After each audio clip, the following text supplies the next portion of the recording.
Thank you for joining me for another episode of the Healthy AF podcast. With me today is Brad Kearns. Brad, thank you for joining me. Brad is a unique individual. He has gone the spectrum from endurance athlete to now 60 competing at the 400 meter and the high jump, ranked in the U.S., I think, in the top, three? Are you number 2, number 3 in the 400? Oh, I'm so excited to report. You got me wound up now, man. So I just turned 60 and I competed in a track meet right after that, a couple days later, early here in the season. So I'm in the 60 plus division of Masters track and field, number 1 in the world in the high jump and number 2 in the 400 meters when I ran my first meet. I also had a great accomplishment last week where I ran 60 at age 60. So I ran 60-second 400 meters, one lap around the track in 1 minute.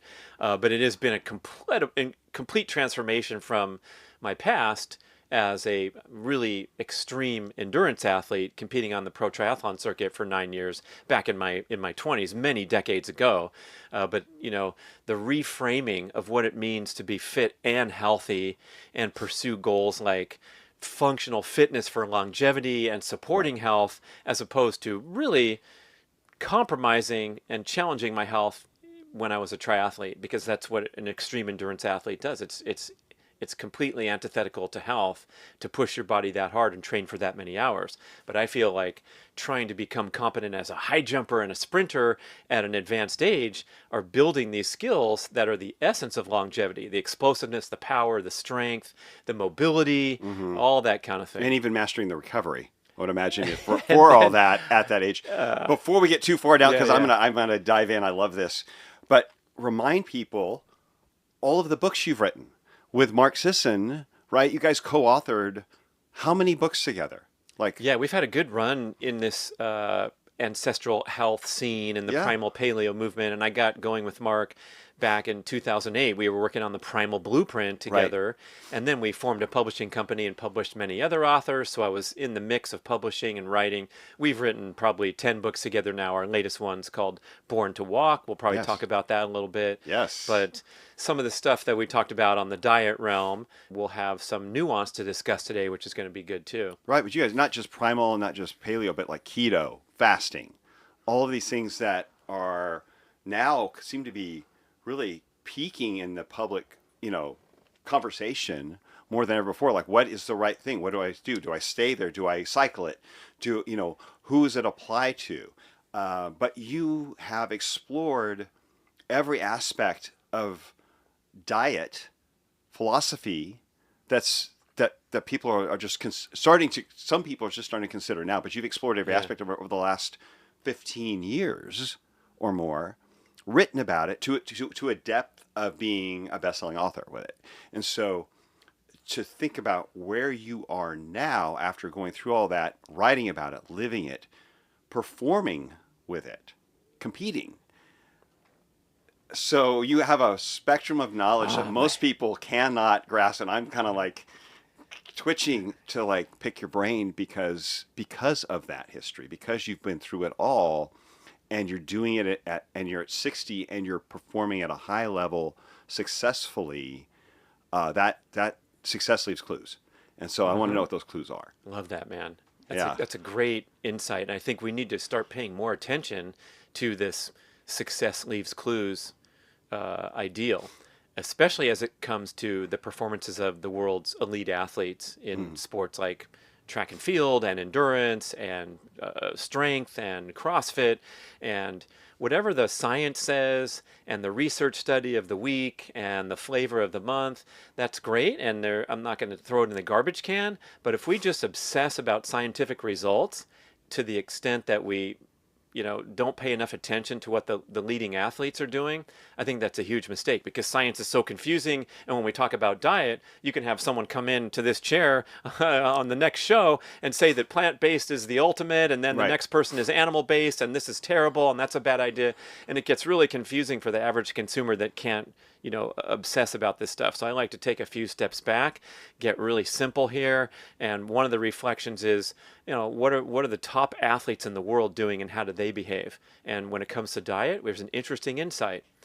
There are almost zero examples of restrictive dieting among the elite athletes of the planet in every sport.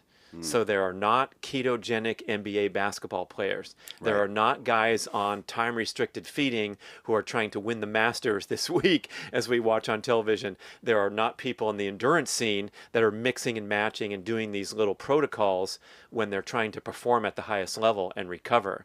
And so my insight personally, just jumping around a little bit, but like here I am at this advanced age, still trying to race against, fast people and do these crazy workouts. The meet that I talked about last week, it was a junior college track meet. I was Wow. the only guy in the Masters there. I was getting props from the crowd like, hey man, you're looking good out there. I'm like, how did you spot me out of the crowd of junior college athletes? Come on. Oh, come on. Oh, maybe it's the gray hair. Okay. But at this age, Yeah. I'm trying to do the best I can.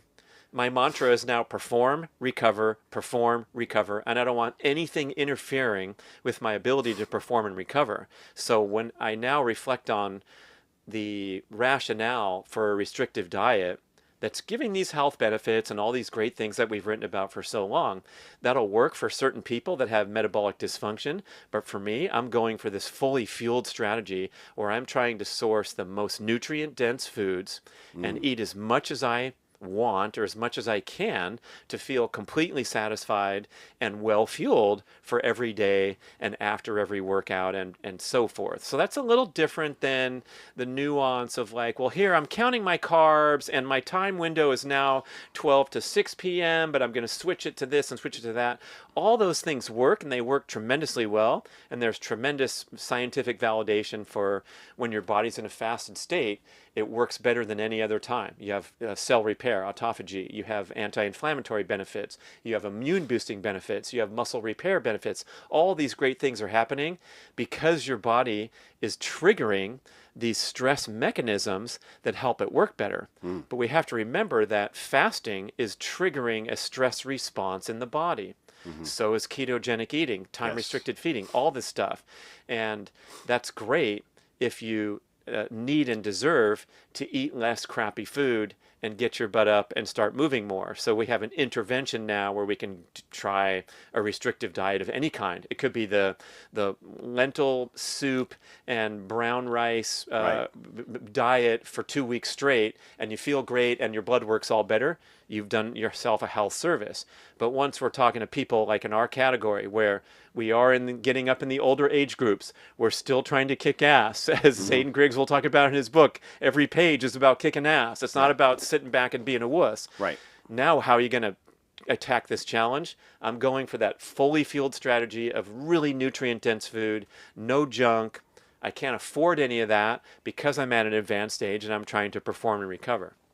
So there's nuance. I like that you categorize that. There's nuance. It's not a one size fits all. Are you in an insulin resistant disease state, or someone, or you're somewhere where you're somewhere on that spectrum where you got to like, I need to make improvements. I need to get rid of some energy toxicity, some extra weight, improve insulin sensitivity, or are you metabolically healthy and you want to perform?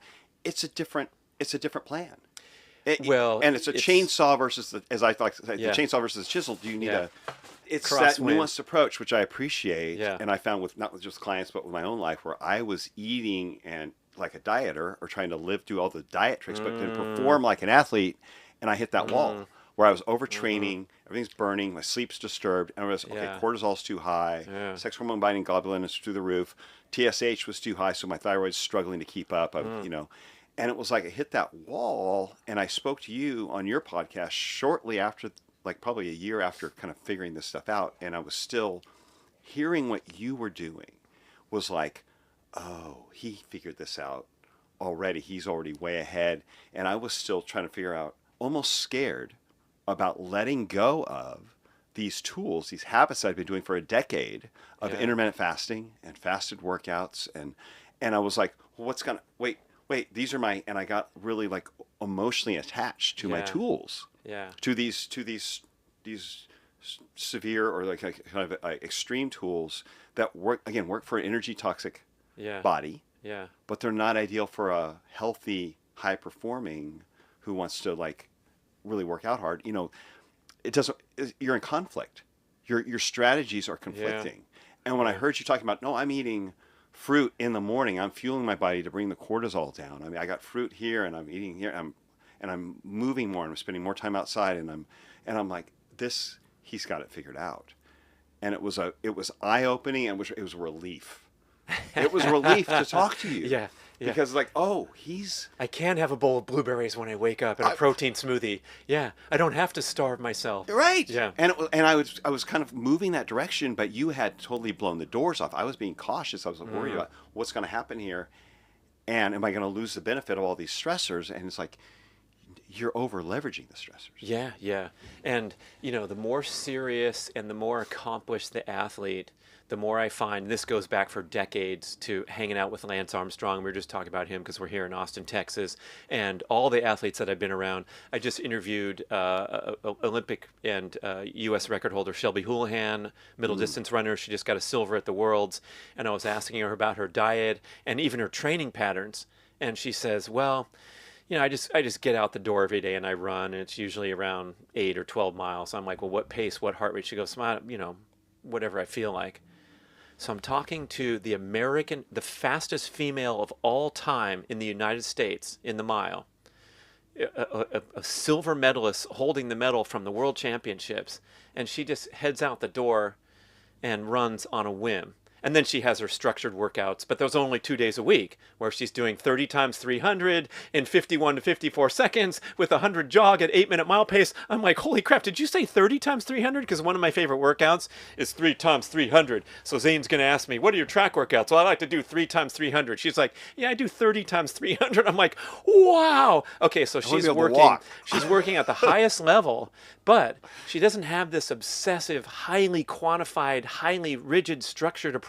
She says, yeah, sometimes I like to order Domino's pizza and just take the pressure off and eat whatever I want and go out with my girlfriends and go dancing and have some drinks. And I'm like, you know what? This is so incredibly valuable to hear from the greatest champions, that they're not all dialed up and tightly wound like a lot of people who attend these shows that really care about their health. So we really do have to nuance this. Yes. And respect the importance of, giving yourself a break once in a while, toning down the obsession with numbers and self-quantification, because so much is at our disposal.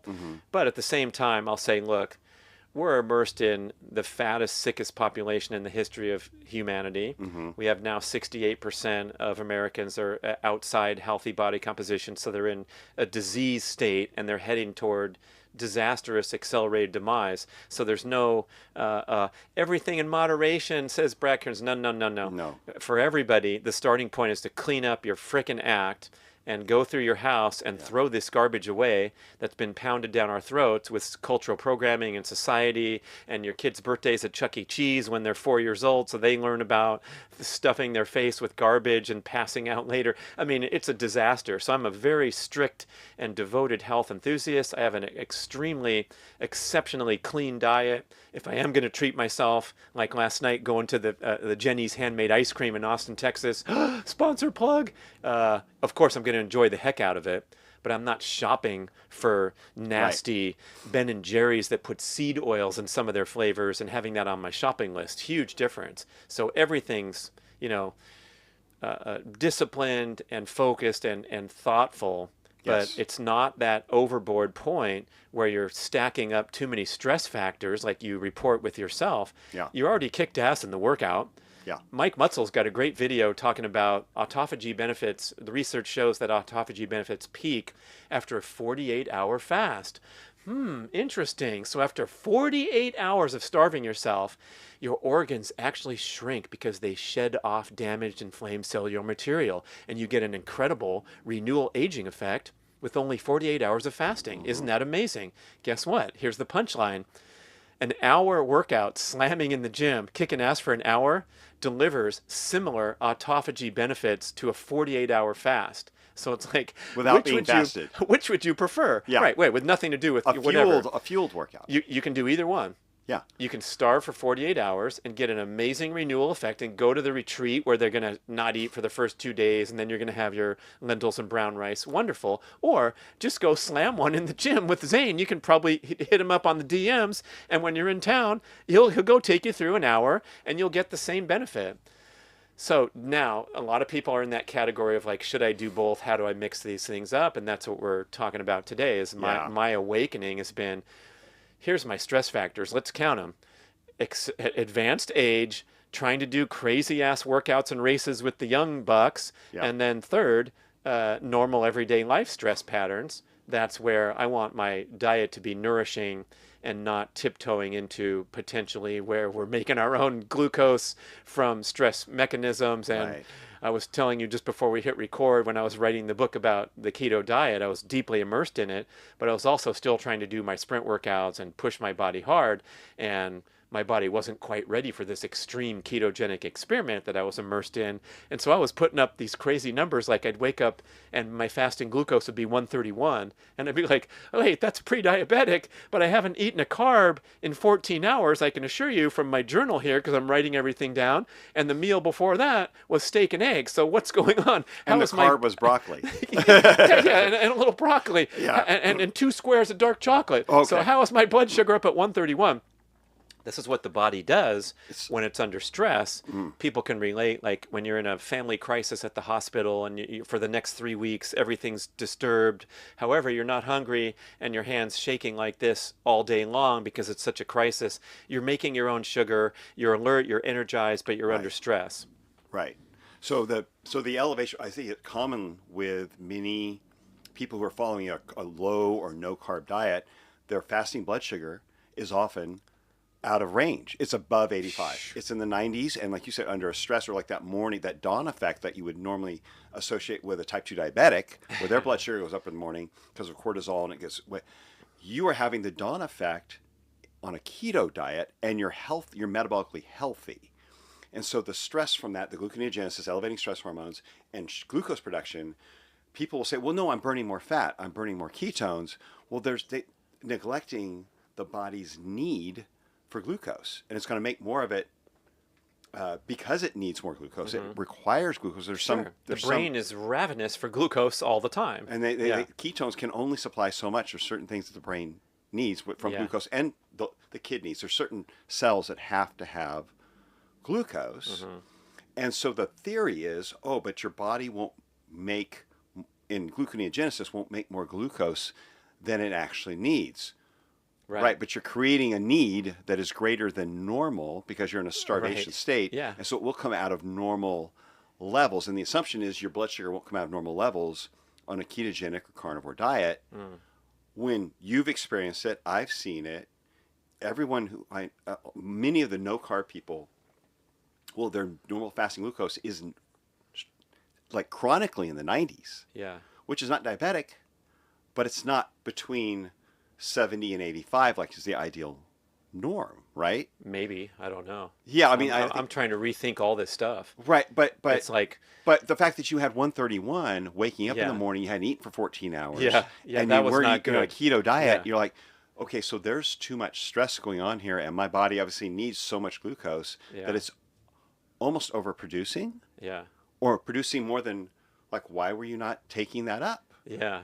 Like, why was your body allowing it to go to 131? Yeah. Was there some level of physiological insulin resistance not letting your muscles that could be too. Yeah. Because your brain, because it's saving it for your brain? Yeah, that kind of thing. Yeah, we're getting a little detailed nerdy here, but it's like it's something that a lot of people can reflect on. Yes. And I mean, it's not the goal. To unnerd it a little bit. Yeah, it's let's like, unnerd it hey, for me. how do you feel during this dietary experiment? And it's like, sometimes I feel great and sometimes I feel like crap. And so now I got to come in and fine tune. And so all of us can, like, especially the naysayers, and, I get a lot of pushback from people. And, oh man, I jumped on my childhood buddy, Richard, because he said, look, we're talking about, what's this carnivore thing now, Brad? Is that like different than keto? Da-da-da. And I'm talking to my friends and he's like, hey, look, here's what I say, everything in moderation. I'm like, oh, really? That's what you say.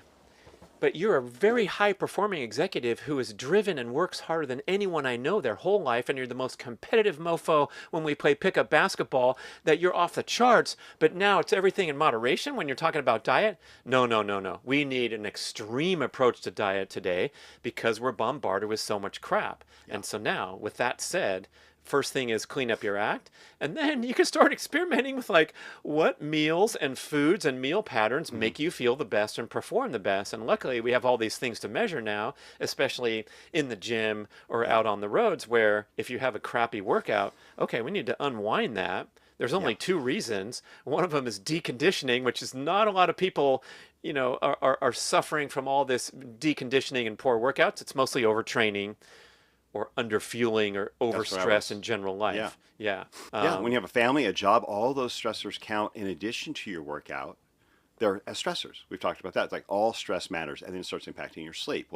And so many of us punt sleep, or don't pay attention. I mean, we don't punt the sleep quality. Yeah. We're paying lip service. Yeah. And we don't understand. That's part. Perform. That's a vital tool. Yeah. When I increased, and I tracked for like 10 months, weighing, measuring, tracking, 10 months of that.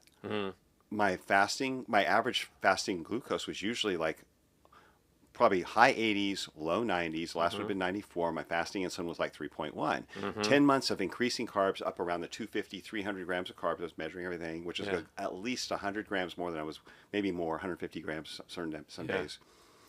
And my fasting insulin came down 0.2 points to 2.9. Fasting glucose came down to 79. So it's, wait a minute. I have lower blood sugar, eating more carbs, lower fasting glucose, lower body fasting, working lower better. fasting insulin, and I felt better. I wasn't overtraining. I was sleeping better. I wasn't burning just because I walked up the stairs on a recovery. I mean, it's like the performance was better. What's going on here? And it's like an obvious over-reliance. I created an over-reliance on gluconeogenesis, which is the stress hormone you're talking about, the elevated blood sugar, the blood creating glucose from, and where does it come from generally? Was we on a low-carb diet? Amino acids, right? We're breaking down muscle, skin, bone, where we can grab the aminos, right, and converting it into glucose.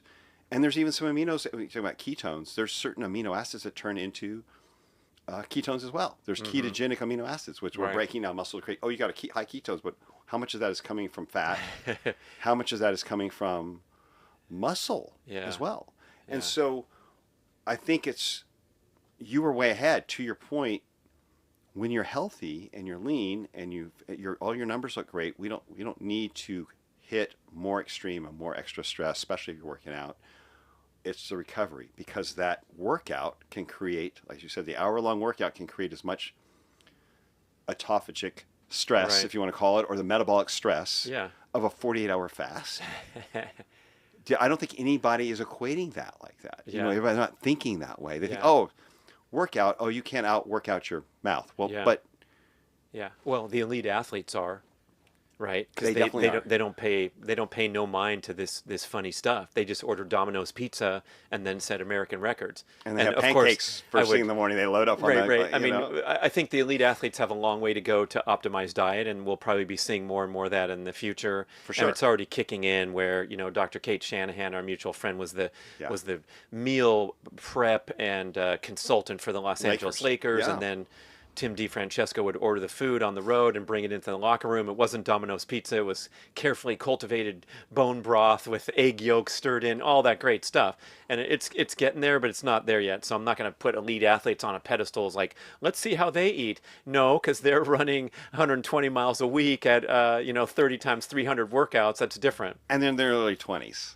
And they're in their early 20s. They're also in their peak years. They haven't built up a lot of the seed oil toxicity and all the oxidative stress, and their body handles the oxidative stress and free radicals a little faster than ours does. Testosterone, growth hormone, all those things. And so I think being more mindful, especially after 40, after 50, every decade's a little different, would you say, Brad? I would say right now, as I'm bragging about my great performance in last week's track meet, I'm hobbling through the conference with a few aches and pains. So it's a constant battle, but smarter, clean harder, eating. Oh my goodness, it's so it's so helpful for all these longevity strategies, as well as the fitness goals and the active lifestyle we're talking about, health span. Well, let's talk about your training, because you have some really strong opinions about how, let's say, the aspect of healthy people. They're training, maybe not competitive like you, but they're looking at, like, for instance, cardio. What kind of cardio should I be doing? Is it the steady state? Is it the high intensity interval training? Is it sprinting, walking? And you're writing a book, Born to Walk, so obviously there's a clue in there. When is that being published, before we forget to mention that? Born to Walk is out, and you can find it now. We have a website, borntowalkbook.com. Mark Sisson and I are super happy to get this book out, and it's kind of a takedown of the running boom. and all this fascination with going longer and longer, and calling the marathon the ultimate fitness achievement in endurance. And for many, many people who are devotedly putting on those elevated cushion shoes and running those miles in pursuit of mainly weight loss, as well as health and vitality and feeling good about achieving goals. For a lot of those people, running is a very bad idea. And it's not pleasant to talk about, especially to the runners listening. But running is a very stressful activity. Yes. The injury rate among regular runners, Yale University School of Medicine reports 50% of regular runners are injured every year. And Harvard School of Public Health reports 25% of all runners are injured at any given time. And so it's this crazy destructive movement where the peer pressure and the cultural programming and the fun social aspects of getting in a group and running, and you're going to go longer this weekend than next weekend, and then your race is coming up. It all pushes us to a sport. It's sort of like throwing people into the CrossFit Games when they've come to the gym for the first time after a layoff. No, they're going to tweak their spinal column, or they're going to tear something off. That saying about you can tell a CrossFit enthusiast from across the parking lot because you can tell the muscle definition from so far away, and you can tell a CrossFit enthusiast up close because of the scars on their joints, which is kind of mean, but there's so many great things about it. But the injury level is very high. But we have that barrier that's very high, and the same thing, I like how you said that, because the same thing's true for running. That you might as well start walking is a fantastic workout. Yeah. It's an aerobic cardiovascular training session. Your heart is in that zone 1 or often zone 2 just from walking. And again, back to the elite athletes, that's how they train. They train under capacity and well within their control at almost all times. They're not puking on the side of the track like you see Rocky Balboa in the movie. Shelby's running her 30 times 300 and coming home and relaxing and going about her day just with that stimulus that they can handle all the time. And so that's where we're disparate from the average recreational enthusiast that's really pushing themselves to try to finish 12 miles in less than 2 hours, and then trying to go to work and trying to handle family matters and maybe not perfect diet. It's just an overstressed organism that breakdown, burnout, illness, and injury is the path that many runners are heading on, unfortunately. Right. And then with high intensity interval training, for example, we have a lot of people doing. So you were talking about sprint training. Right, you do sprint training. Obviously, you're big on the 400, which is takes some sprint training, some speed training, but that's not the same as a high intensity interval where you're doing the high interval. You get a minute to rest or an inadequate level of full recovery, and you're hitting it again, and then you're trying to blow it out at the end. So help our listeners distinguish between, say, your typical high intensity interval training that you might find in a class at a gym or in a spin class or something like that, versus when you're doing sprint training or high intensity, your type of high intensity interval training, I think your intervals look a little different. Oh my gosh, this is a great topic, because the two most popular methods of fitness seem to be extreme endurance exercise, right? We're going to count the runners and the marathoners and the triathletes and the long distance bike riders. So high level, steady state. Basically. Yeah, steady state at medium to difficult intensities. Right. The most terrible idea for fitness, almost to the extent now, and research would back me up, that you're almost worse off than if you did next to nothing.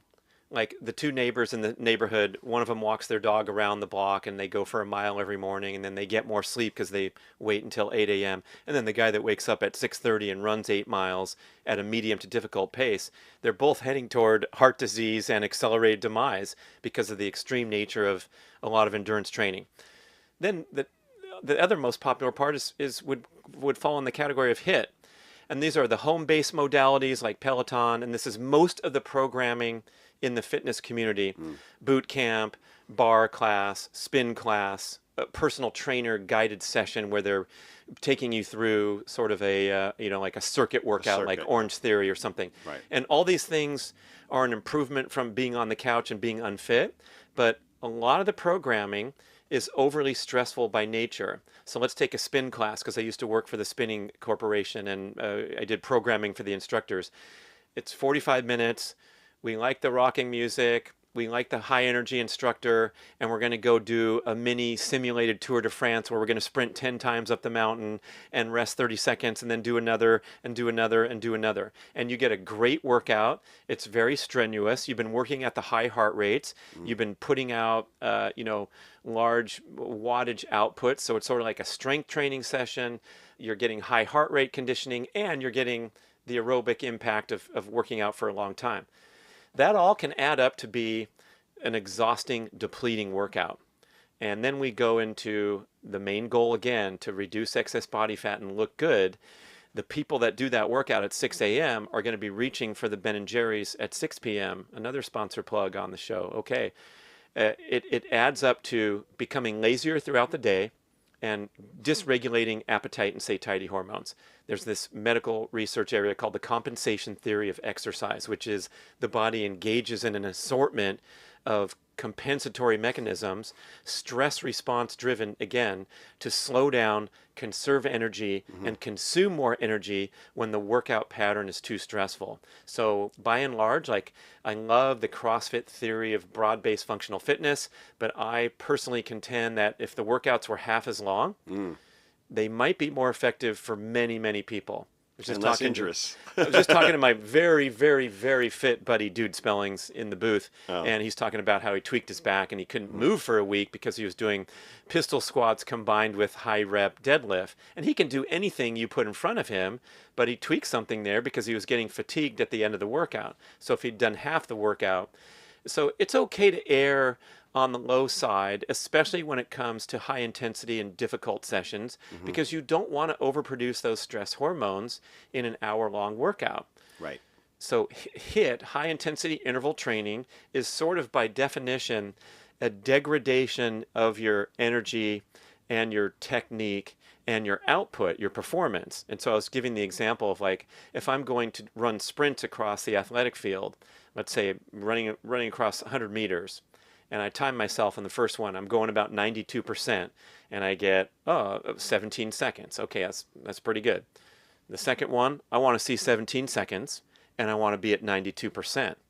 The fifth one, I want to see 17 seconds, 17.5, and I want to be at 92%. But at a certain point, the fatigue is going to creep in, where I'm either going to see an 18.5, or I'm going to require 98% To complete it. to get that 17-second again. Neither of those are desirable. I want a consistent quality of effort, and it's explosive, precise technique effort.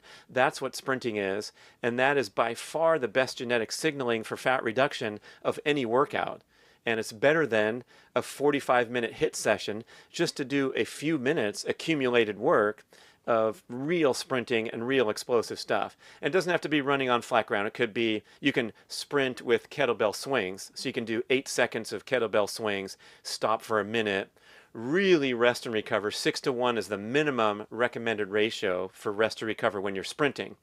Not 6 to anything 1. else. 6-to-1 recovery to work ratio. So if you do 8 seconds, it's 6 times 48 It's a seconds. minute. Yeah. Minute. You hang around forever. It feels like, what am I doing here? Because I'm an endurance athlete. I can suffer. I can get back on the line and do it again. And I had to reprogram my brain to get away from that struggle and suffer mentality and truly rest my body. The elite sprinters that we see on the Olympics, they will rest 1 minute for every 10 meters sprinted. So if they do so much as a 70-meter shakeup, like not even the full football field, 7 minutes rest. If they do a 200, they will literally rest for 20 minutes before they do another 200. This goes back to East Germany when the sprinters were crushing the world records and training in this new methodology where they're replenishing the ATP creatine phosphate, and they come back to that line and they deliver another fantastic explosive effort. That's true sprinting. And that can be a higher priority, I would say, than endurance training and then doing a lot of HIIT training. I want to circle back to what you just said about it being a better stimulus for fat burning because it's creating the neurohormonal response, not because you're burning more calories. right? Oh my gosh. Because There's we are our sound biochemistry. bite for the show right there. We're talking about a neurohormonal response rather than the frickin' calories, because we know the compensation theory. Here's my research we did on spinning class. We hired a metabolic, expert, and it was determined that a spin class burns around 650 calories in 45 minutes, which is pretty legit. Okay, then you go to Jamba Juice. A medium smoothie and a breakfast scone is like 700.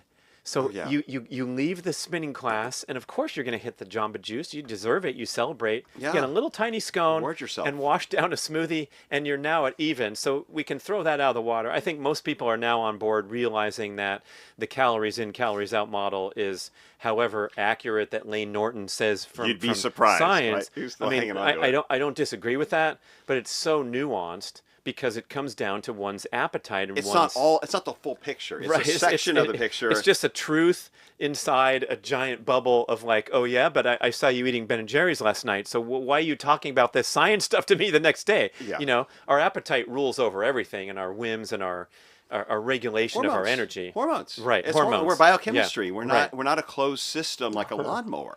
We're not a lawnmower. If we were, we would all have a lawnmower six-pack. Right. Yeah. Well, we aren't. Right. We have hormones Yeah. that fluctuate. And so you're talking about an ideal environment for hormones that will then continue to burn fat. Because the question is, well, then how does that work? How do we continue to burn fat from this high intensity, long rest, high intensity, focused on performance rather than on caloric consumption or caloric expenditure and then consumption, managing that. So how does that, you're saying that the body will just start to burn more fat or just won't store it? Well, this is called excess post-exercise oxygen consumption. Okay. You were teeing me up friendly enough. Of course, he knows all about this and has written about it and talked about it. And that's the magic. It's the around-the-clock fat-burning machine. And I should also add appetite-sensible machine, too. And for example, like a sprint workout, your body temperature is elevated. You're really you worked hard, and you're not like famished as you would be after that spin class where you just kind of pushed yourself in that medium to difficult zone. Right. Or forget about after a 12-mile run with the group where you went a little bit too hard and your heart rate was up beyond the fat burning max. You're going to inhale everything for the rest of the day. Yeah. It's just going to be a machine. Yeah. And this is your body thinks it's starving. Right. The brain says, dude, if you're going to do this crap to me again tomorrow, let's reload with all those avocados in the guacamole bowl. Don't share with anybody. That's no joke. Yeah. And so I think that's another benefit of sprinting is it doesn't last that long, that it's kicking you into, famished, hypercaloric, jamming eating guy. And then the genetic signaling or the hormonal signaling, like you want to call it, the penalty for carrying excess body fat down that football field like I described is so severe that you send profound genetic signals to shed excess body fat as an adaptive response to the workout. Not in swimming, because swimming doesn't bear any weight, right? So gravity, swimmers are, right. they might sprint all the time and they might still be frustrated because their diet's not great and they carry excess body fat. But you don't see any fat they sprinters. Float better. And they float. That's right. There's no penalty. It's actually maybe arguably. It's helpful. Yeah. I remember that I played water polo and the Yeah. sprinter was always had a little extra body fat. But look at the Olympics, Yeah. look at the NCAAs, there are no fat sprinters. But go to the Cape Town Marathon where they did BMI research, 30% of the people on the starting line had unhealthy body mass index score. So 30% of the runners who are about to run 26 miles, which is an amazing athletic achievement, but they're fat. And they don't like it. They're frustrated about it. Dr. Timothy Noakes, the best one to speak up, long regarded as the world's leading exercise physiologist, and running these 52-mile crazy comrade marathons in South Africa. He's a long-time ultra-endurance runner. He got diagnosed as pre-diabetic with horrible blood values, even though he's running 52-mile races. And so he was the first one to go on a ketogenic diet and lose however many stone they talk about in South Africa. Yeah, he's a big keto guy. Yeah, and he got roundly criticized by the people in his community. But one of the famous anecdotes, he was on the podium giving a keynote speech, and he goes, he stepped aside from the podium and says, "Look, I lost 22 pounds in 8 weeks. What do you want me to say? What more can I say except for here's what happened to me?" And I think we can all grab on to something like that and say, if something's working for you, and you're honoring your natural appetite, and you're doing better workouts as soon as you start, refueling in a more sensible manner, it by definition works, because no one can tell you. It's sort of like when you go into the uninformed doctor and they learn that you're eating this weird, high red meat intake. Right. And I'm like, well, my insulin's 2.3, my glucose is good, my trigs are 37, and my HDL is 58. So what else do you have to say to me? Like, Yeah, let's it's see your blood working. work, doc. Right. Yeah, I mean, you could think of some good comebacks there. Yeah, let's compare waist sizes, honey. Yeah. It's like, yeah. So that's you're absolutely right. There's been a huge disconnect between health and some of our tools that we use in our strategies as far as long-term outcomes and what's really happening. And I think you have, through trial and error, you've come to this place where it's like perform, recover. It's so simple. And you're eating, you're not afraid of, obviously you were keto, you've done paleo, you eat carbs.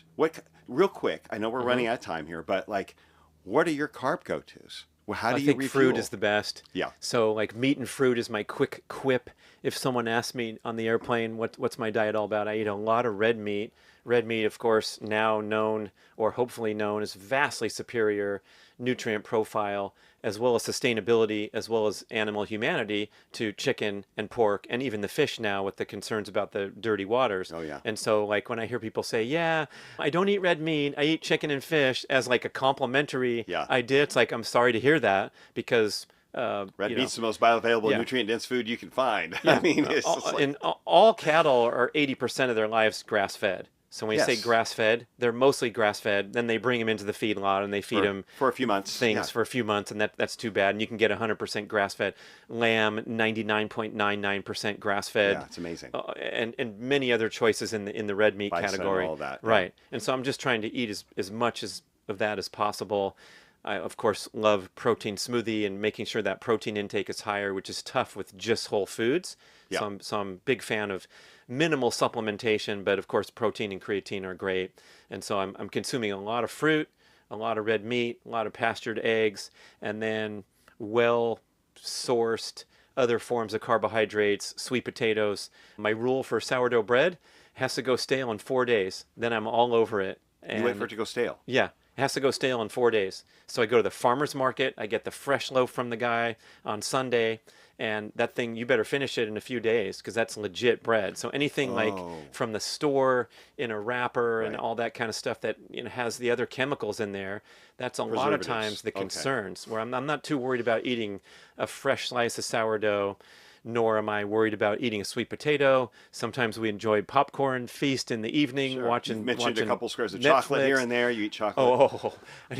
I got called out on this on my podcast because I did a whole show about sourcing the true bean to bar artisan dark chocolate from good providers, where the farmer's getting a fair wage. There's a lot of child slave labor in Africa sourcing out inexpensive chocolate. So I'm like, if you're not paying $12 for a bar of chocolate, you're supporting child slave labor in Africa. That's from my podcast guest, Sean Askinosie, chocolate maker. And so I'm like, the expensive chocolate, the good chocolate. And then another show, I said, I eat around a bar a day, because I just take a square in the morning, and then another in the afternoon. It's my go-to dessert. It's my go-to everything. And then someone wrote in like, dude, you said you eat a bar a day, but you're supposed to be paying $12 a bar for chocolate. What's up? And I'm like, oh my God, I'm spending $400 a month on chocolate. I had no idea. I'm like, thank you for noticing. I had no clue. My accountant didn't tell me. Yeah, but I don't have that many sweets and treats around.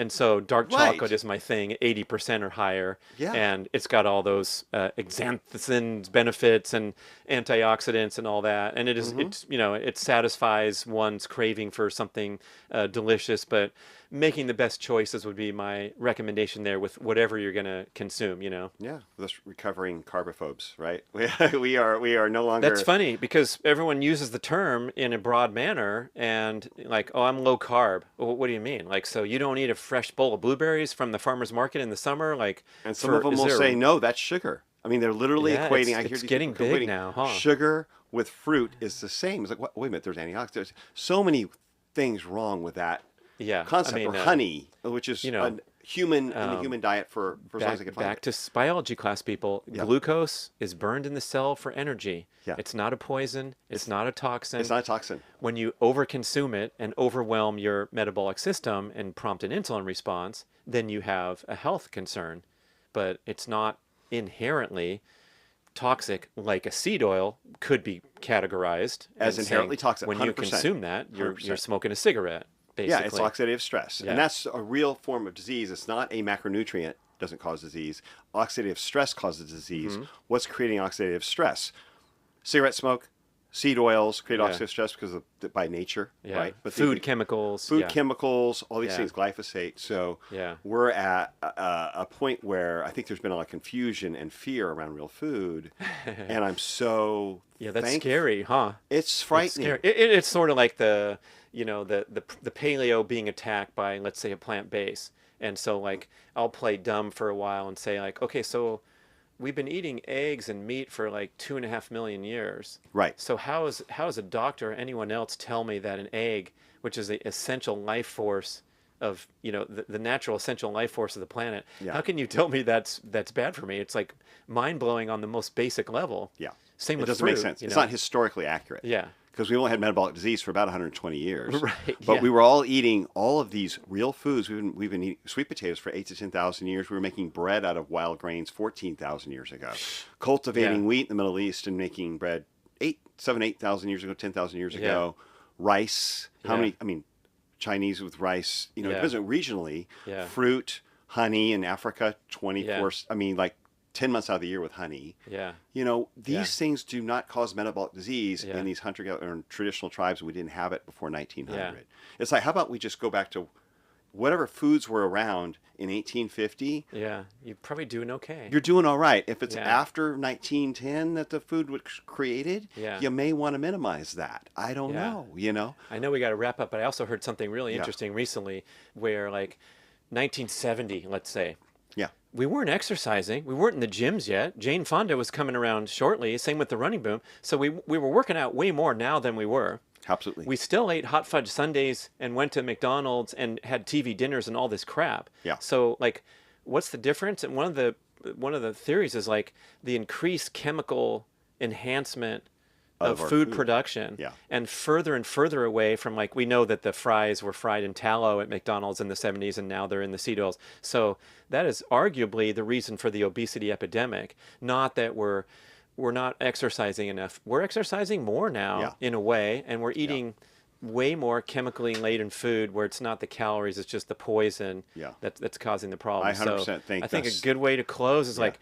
clean up your freaking act before we start talking about ketone blood levels and Exactly. all the nuance. The Yeah. seed and then, oils and then are the get toxin moving. driving the insulin resistance, in my opinion. I believe. Right. I think Yeah. Kate Shanahan has nailed it and Yeah. made that point clear. And it's the only explanation that makes the most sense. But Yeah. historically and biochemically. But Brad, thank you. I think I could pick your brain for another hour, Yeah, this at is great. least. Yeah. Really enjoyed it. Thank you for your time, your knowledge, your wisdom, your decades of experience.